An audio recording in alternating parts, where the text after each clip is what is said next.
Hello, my name is Chris. I'm a volunteer here at the Hillshire Council's Community Environment Centre in Annengrove. Today I'm going to show you how to set up a compost bin in your own garden. The first step is to determine where to position your compost bin. And part sun is good, full sun is not too good. You really want it on an open area with open soil or grass.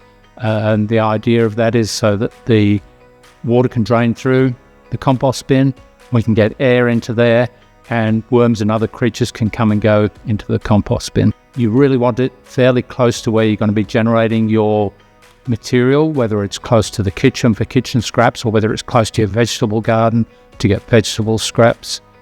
Once you've found the space, you can determine what style of compost bin you want. Today we're going to be using a 200 litre round compost bin, which is open at the top and open at the bottom. There are also tumbler style compost bins, and they're good if you don't have an open grassed area to put them on. They can go on pavers or on concrete, so choose one which is right for your conditions. If you don't already have a compost bin, you can purchase a discounted one through our partner, the Compost Revolution company.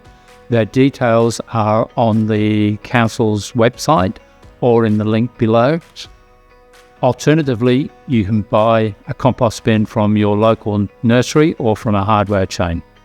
The first step in setting up your compost bin is to create a base layer, and this layer is made up of twigs. Put a layer in about 50 centimetres deep, maybe some shredded paper or screwed up newspaper, torn up cardboard or dry leaves.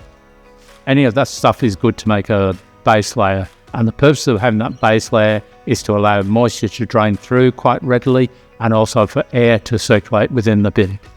The next step is to determine what to put into your compost bin. A compost works well when you've got a nice balance between greens and browns. Greens are the nitrogen-rich vegetable scraps, maybe fruit scraps, coffee grounds, maybe tea leaves. The browns are the carbon-rich paper, leaves, maybe torn up cardboard. Put the vegetable scraps in first and then cover them with the browns afterwards. There are a few things to avoid putting in your compost bins. Meat, fish, dairy, they're not good in your compost bins, primarily because they will attract vermin, but also they can take a lot longer to break down and they'll create smells. A lot of people also say to avoid putting in too much citrus or onions into your compost bin.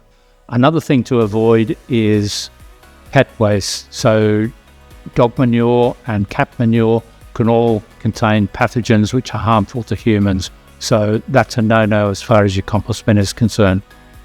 When you've got your compost bin going, it's a good idea to aerate it every week or two. And I use one of these devices, which is called a compost aerator.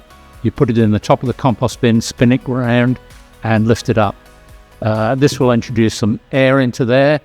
If your compost looks too dry, this is a good time to add some water. You really want it to be moist but not soaking wet. And the rule of thumb is that if you pick up a handful of compost, squeeze it, there should be a few drops of water come out. That'd be ideal. You can pick up these compost aerators through the Compost Revolution, or you can get them in your local hardware store or nursery.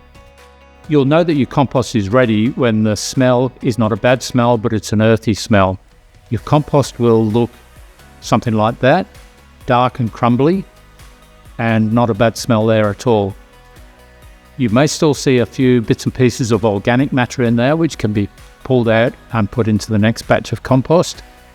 If you want a finer set of compost, you can run it through a sieve and get some fine material.